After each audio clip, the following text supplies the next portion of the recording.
Success, Catholic values.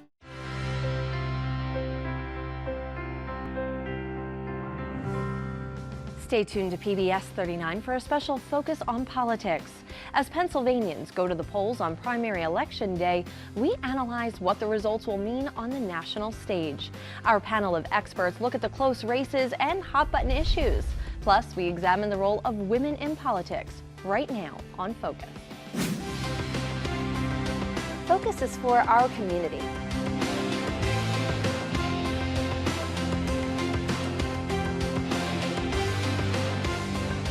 Focus showcases the people, The places and the issues that matter to you.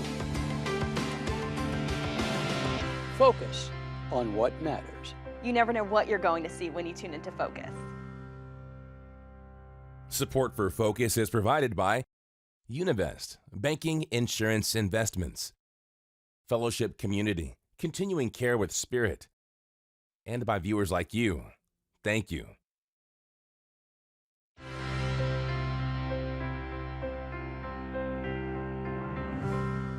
Thanks for joining us for Focus, broadcasting from the PPL Public Media Center at PBS 39. I'm Laura McHugh. By the time Pennsylvanians exercise their right to vote in the primary election, the Republican and Democratic Party candidates for president have often already been decided. That was not the case this year, as no candidate in either party had won enough delegates to clinch the nomination. To learn more about the Pennsylvania primary system, we voted to send Focus reporter Grover Silcox to sort it out. Grover? Thanks, Laura. The presidential primaries can amuse, bemuse, but mostly confuse a lot of Americans even after they actually vote in one. In an effort to shed some light on this often befuddling process, I put together a quick presidential primary primer. 11 down the World Trade Center right after it came down. Got to be all the way back when Get rid of Citizens United. I am announcing that I'm running for President of the United States. If your head's spinning wondering how presidential primaries and the Pennsylvania primary in particular works and what it all means, you're not alone. Primary elections were invented in the early 20th century to allow the rank and file members of the party to nominate the candidates. Lafayette College professor Dr. John Kincaid discusses the difference between closed and open primaries with his students. We have a closed primary system, so you must be registered 30 days ahead of time in the party in which you vote. If you're registered as an independent, you cannot vote in the primary election here in Pennsylvania. Most states have closed primaries. In open primary states, you can vote on election day in either party you want to. You can't do both. State parties determine the rules for primary elections in their particular state. St. Joe's University professor Dr. Randall Miller speaks with his class about upcoming state primaries.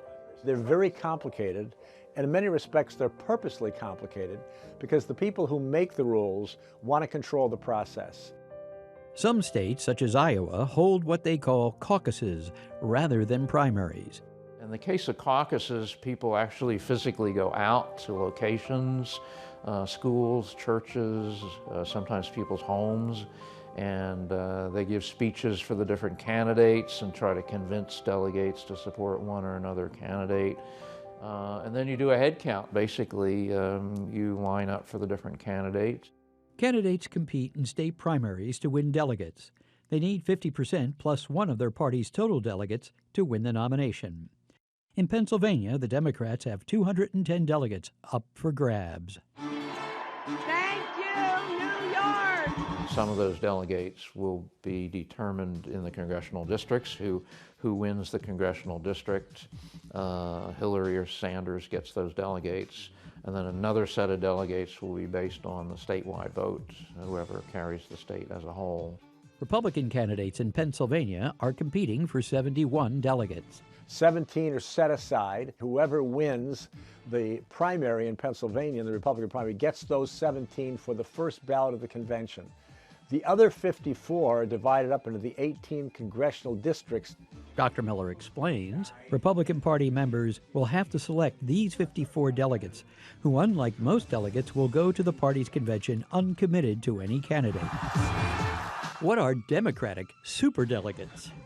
These are prominent party people. They could be governors, could be Congress people, could be, committee people, but they're selected by the party. And so they're not obligated to any candidate at all. They can choose, and they can choose right up to the last minute. In the current primaries, the superdelegates have lined up overwhelmingly for Hillary Clinton, and that's what Bernie Sanders, of course, is calling undemocratic. And on the Republican side, Trump is also talking about the process being undemocratic. Dr. Kincaid explains that this year a brokered convention could ensue until one candidate can woo enough delegates to win the nomination. Some Pennsylvanians have criticized the state for having the primary so late, because usually Pennsylvania doesn't matter. It's kind of sewed up by that time. But this year, that's not the case, and so I think a lot of attention will be focused on Pennsylvania. And on Philadelphia, which is hosting the Democratic National Convention in July. For Focus, I'm Grover Silcox reporting. Thank you, Grover. In 2008, Hillary Clinton won the Pennsylvania primary, but lost the party's nomination to President Barack Obama. Clinton has led the Democrats' race this year and is the only woman remaining in the field for either party. For more on the role of women in politics, we turn to Focus reporter Brittany Garzillo. Laura, women were granted the right to vote in 1920. Nearly 100 years later, they remain underrepresented in Congress and state legislatures nationwide. With a woman as a frontrunner in the 2016 Democratic primary, we posed the question, what is life like for a woman in politics?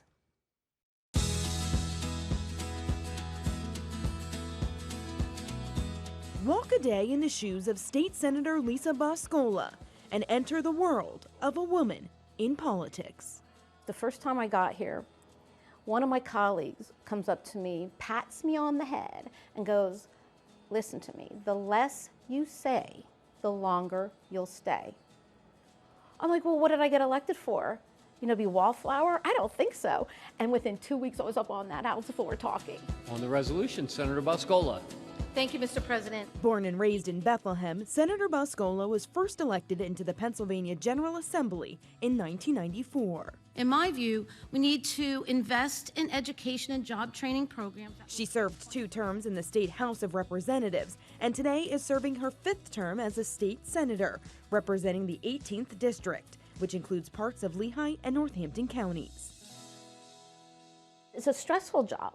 You have every interest group, constituents calling you all the time, demanding things, which is natural. That's what we get in this business for. But you think about having to be in Harrisburg like 3 times a week. If you're somebody that has a family, it's very hard to balance that sometimes. It really is. According to a 2015 report by the Congressional Research Service, women make up less than 20% of the United States Congress. Nationwide, less than a quarter of all state legislators are women. In Pennsylvania, about 18% of state legislators are women. When I listen to women, when I ask them, come on, you can do this, get in the ring, I don't think they like the negatives that are associated with politics, the negative ads. The other thing that I say about the state legislature is, for women, it's a little bit more difficult to get into this business because I think the salary is competitive. So you have a lot more men entering this, as opposed to other states where it's more of a part-time job. This question is going to appear on the ballot. On this April afternoon, we observed Senator Boscola on the job at Pennsylvania's state capitol in Harrisburg. I champion education funding, but that's not a woman's issue. I mean, that's a family issue. But for some reason, when we say things about the family or education, it kind of means more. I don't know why, but it does. Since 2011, Senator Boscola has chaired the Senate's Democratic Policy Committee. I'm going to call this hearing to order. She also serves as chair of the Consumer Protection and Professional Licensure Committee, in addition to serving in a number of caucuses and other committees.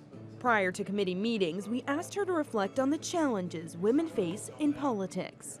It's harder to raise money. I don't care what anybody says. It's harder to raise money, and it's hard for women to ask for money. We're held to a different standard. I get questions all the time about my hair or what outfit I wore. I don't see men getting those questions. When a man gets up and he screams and he's passionate, But when a woman gets up, she's emotional and she's erratic and she's crazy. And it's overcoming that. Cece Gerlach is vice president of the Allentown School Board and recently spoke on the topic of powerful women in politics at Moravian College in Bethlehem. You can save people's lives, save their homes, educate their children, all because you decide to step out, sometimes be bold, say things that aren't going to make people happy all the time, and use that power for good. Gerlach spoke to community members during the event, which was sponsored by the American Association of University Women Moravian Student Affiliate Group. Number one, I walk into that room knowing I'm probably going to be the youngest person there. When she said that, when she goes into a room and she realizes that she's going to be the youngest person, one of the only women and one of the only women of color, and that she didn't feel afraid of that, she felt like I'm needed there. That's one thing that really stuck with me and really kind of motivated me. I'd like to hear from women politicians, and I'd like young women to hear from women politicians, and hopefully we can get more women in government. For those with goals of governance, Gerlach and Senator Boscola offer these words of advice. Once you get introduced to the basics, find your own voice. Everybody thinks you have to be perfect to run for office. Nobody's perfect. And I think you have to get that confidence in yourself that if you really believe that you can do it, and if you really believe in helping your community, as opposed to you just want it for the title, then you're going to do it, and people will see your genuineness. Advice from one state senator with more than 20 years of experience as a woman in politics. For Focus, I'm Brittany Garzillo reporting. Thank you, Brittany. We continue our analysis of the election with a panel of experts. Dr. Chris Borick is a professor of political science at Muhlenberg College, where he also directs the College Institute of Public Opinion. Jennifer Mann is a former state representative from Allentown and is now the founder and president of J.L. Mann Consulting. Jane Irvin is a former Lehigh County executive and recently retired president and chief executive officer of Community Services for Children in Allentown. And Pete Loeffler has the shortest title. He's the state editor at the Morning Call. Thanks, everybody, for joining us. Dr. Borick, let's begin with you. How big is the lead for Clinton and Trump? The polls have shown their leads growing on both the Democratic and the Republican primaries. Our latest poll with the Morning Call had Donald Trump up by about 15 points in Pennsylvania. Some of the polls even more recently have shown that lead growing. And on the Democratic side, polls coming out leading up to Election Day have shown Hillary Clinton with double-digit leads over Bernie Sanders. Pete, you were saying in 30 years you've never seen an election quite like this. Yeah, people keep saying, what do you think, what do you think? And I tell them what I think doesn't matter because it's outdated information now. Trump and other things are changing how politics is run right now. Jane and Jennifer, we have Hillary Clinton. She is the first woman to have this kind of lead and to be doing as well as she is. What does it mean to you to see a woman on the ballot like this? Jennifer, we'll start with you. Well, to be very candid, I thought that this whole scenario would have happened 8 years ago. I think it was Hillary's to lose back in '08, and she succeeded in doing so. So I really think this is her opportunity in being patient to come back and to win the nomination. So, you know, I'm very excited to see that. And in full disclosure, Jennifer, you're on the ballot as a delegate running to vote for Clinton, correct? That is true. Okay. And Jane, what does it mean to you? It must be very interesting as a Republican to see a Democratic woman advancing. It is, and I'm delighted that a woman is such a strong candidate and in the running. I do think this is an age issue for women. In many cases, those of us who are a little bit older maybe came of age prior to Title IX, for example, when opportunities really exploded for women.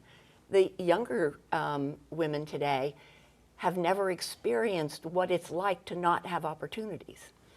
And so to them, it's not as big a deal that a woman could become the first woman to become president. But to me, it's a pretty big deal. Jennifer, I saw you shake your head and nod your head in agreement.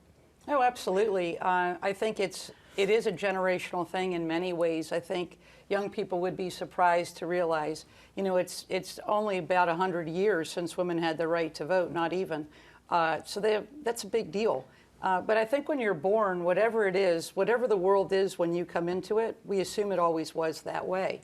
And the reality is that a lot of people have made sacrifices to improve society, women's suffrage, right to vote, just among them. And here we are now, poised to have a woman as a nominee of a major political party in our country.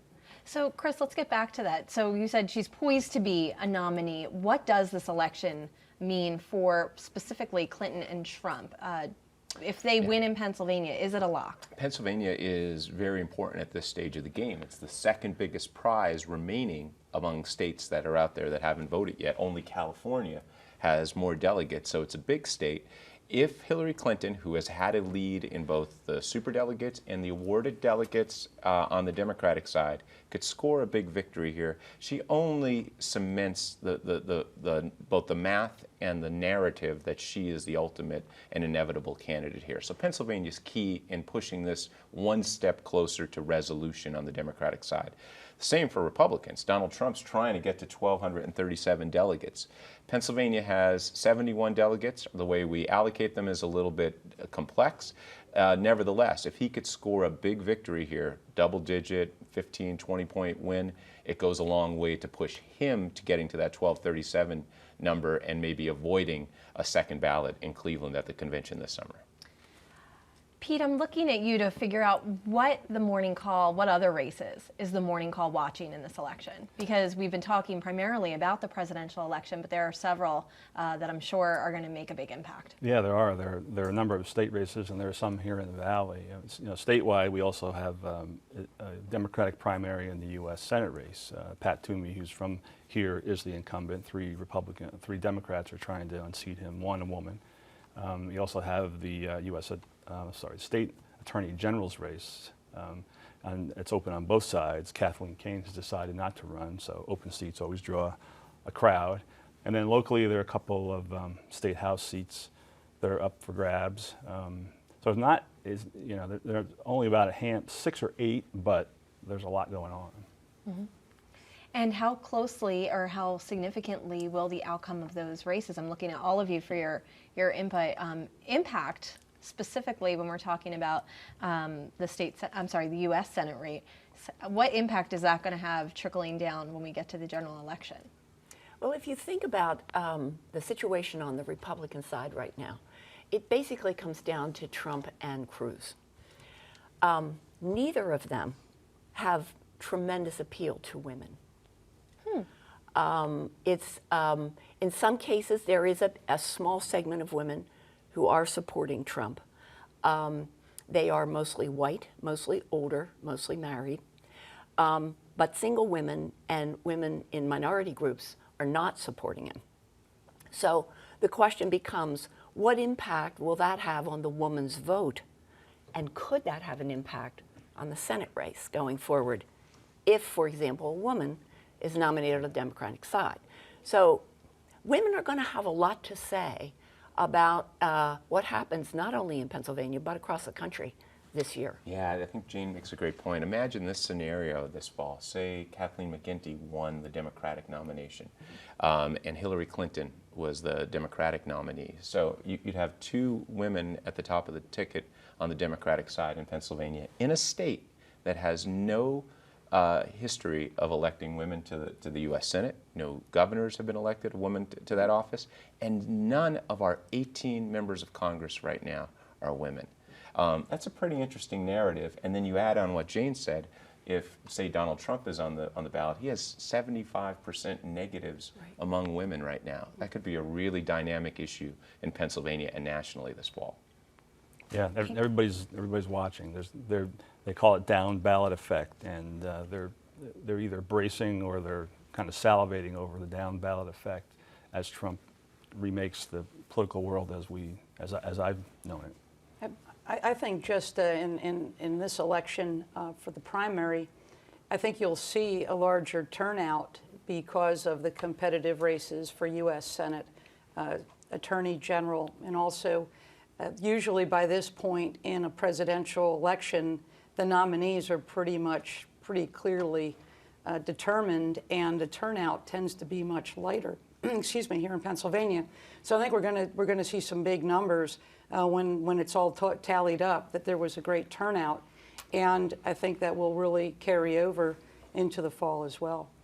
When we look ahead at the fall, and if what you're saying, Jane, is true that women will be a major focus for the candidates, how will that change the issues that are being discussed, if at all? That's a very good question, and I'm anxious to see. I would love to see that happen. I would love to see there be more of a focus on women's issues. It's frustrating that there aren't more women in the political world right now. The fact that we have none in Congress from Pennsylvania, and very few women Congress people in any event. That's not the case in other countries. Why is that? What policies does the United States and Pennsylvania have that have an impact on whether or not women can serve? That could be a whole nother conversation relative to children, child care, et cetera, but perhaps for another day. What do you think, Jennifer? How is it going to change the conversation? Well, I certainly agree with Jane in hoping that it does. I would throw something out there perhaps. And, you know, in Pennsylvania, we have a lot of municipalities, something 2,700. And if you look at participation, there are a lot more women that hold local office in Pennsylvania than hold office at the state level, or certainly statewide. And so maybe there's almost a distraction, because there are conveniences to serving in local office, the time that you don't have to spend away from your home, away from the community, and so forth.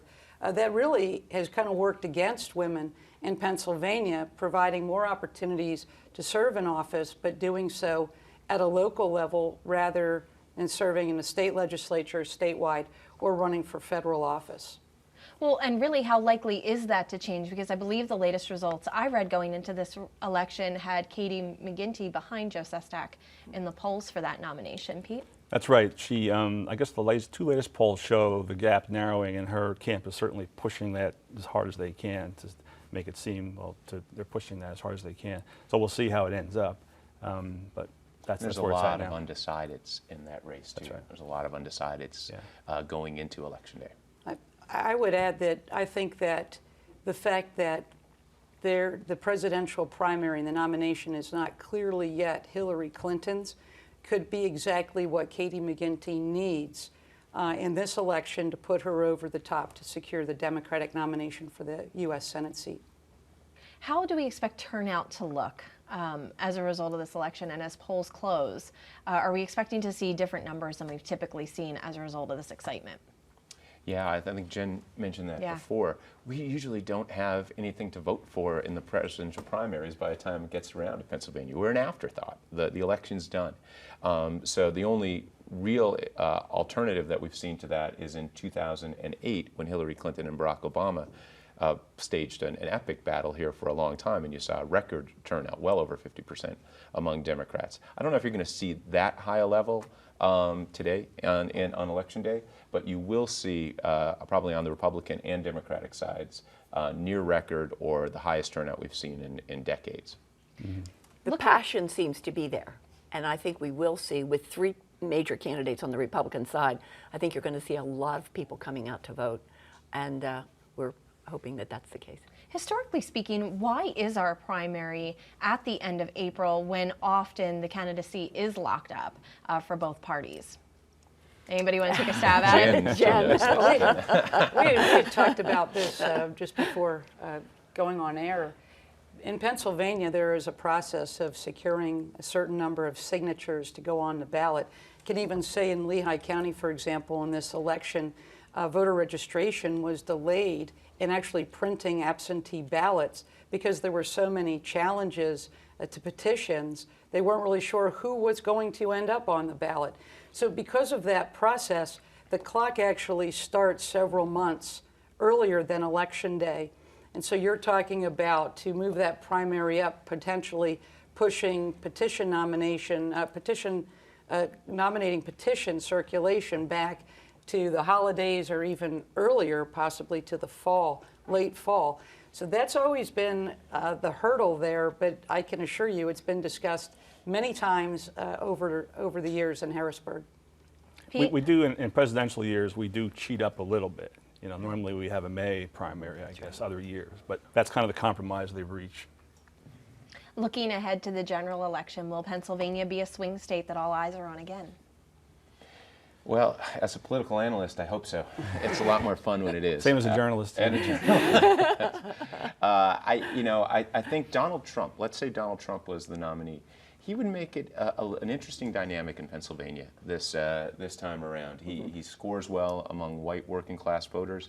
Pennsylvania has a large share of those. This is the type of state that he claims he can make more competitive.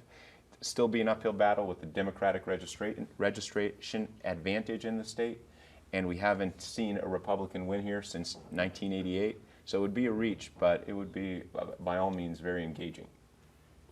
I expect it to be more about the down ballot and the effect of how the presidential race affects the U.S. Senate race, the row office races statewide, and does Pennsylvania pick up, do the Democrats pick up any congressional seats? Do the Democrats pick up any additional seats in the House and Senate in the state where they are suffering a significant minority situation right now? So I think it's more about that. I think Pennsylvania, from a presidential perspective, is a blue state, and it will be more about the coattail effects. Jane, your thoughts? I certainly agree that Pennsylvania has become, from a presidential perspective, a blue state. And given the registration edge, as you mentioned, Chris, I expect that the Democratic nominee will carry that.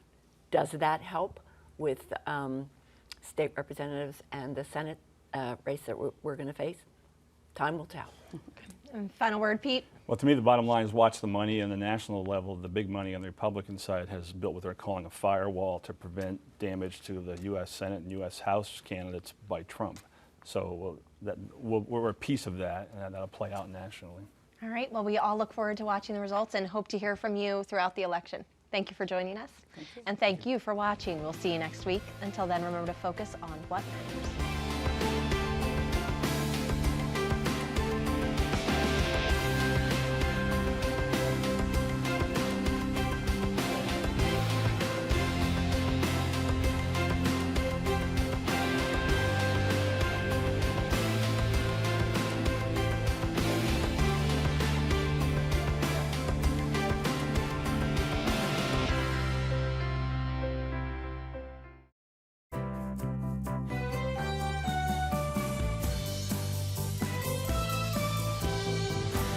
The synergy of science, technology, engineering, arts, and math lead to innovation.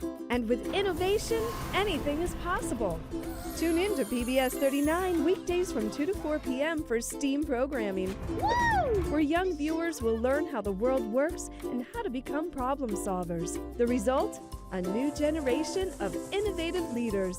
STEAM Learning weekdays from 2 to 4 p.m. on PBS 39. Discover Lehigh Valley with the Northampton County calendar of events. Young Choreographers in Concert is April 29th and 30th at the Lehigh Valley Charter High School for the Arts in Bethlehem. Early America's Favorite Drink, Historical Cider, at the Sigel Museum in Easton. Nazareth Jazz Festival is April 30th starting at noon at Nazareth Borough Park. And the Bethlehem Steel Football Club takes on the Louisville City Football Club at Goodman Stadium in Bethlehem. On Masterpiece. I'm flat broke. You signed these and I'm telling you, all your problems disappeared by close of day tomorrow. Credit is no longer available. You cut us off without a say-so, Harry? Get out of here. Drive safely. Missing you already. The Civic Building Society has asked me to speak with you about your father. Maybe it should have been us. Maybe it still could be. We're the couple now. Don't own a woman like me, Jimmy. Mr. Selfridge on Masterpiece. Wednesday at 8 on PBS 39.